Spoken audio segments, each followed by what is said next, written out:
জীবন যাপন করি, আমাদের কোনো মাতৃকালীন সুবিধা নেই, কোনো মৃত্যুকালীন সুবিধা নেই, এমনকি কোনো উৎসব ভাতা নেই।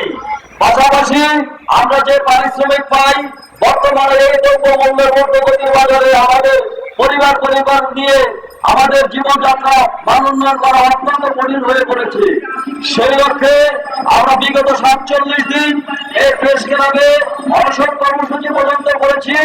আমাদের আইন উপদেষ্টা মন্ত্রণালয় থেকে আইন উপদেষ্টা মহোদয়, মাননীয় প্রধান উপদেষ্টা মহোদয় আমাদের প্রতি সদয় হয়ে আমাদের এই প্রায় 16,000 বাংলাদেশী ভাই বোনদের মধ্যে 5,906 জনের 9 জনের স্থায়ী মহড়ার পর সৃজনের উদ্যোগ গ্রহণ করেছে। সেই উদ্যোগকে আমরা স্বাগত জানাই। এমনকি আমরা জানি আইন মন্ত্রণালয় থেকে সেই 5,906 জনের সুপারিশনামা জনপ্রশাসন মন্ত্রণালয় প্রেরণ করা হয়েছে।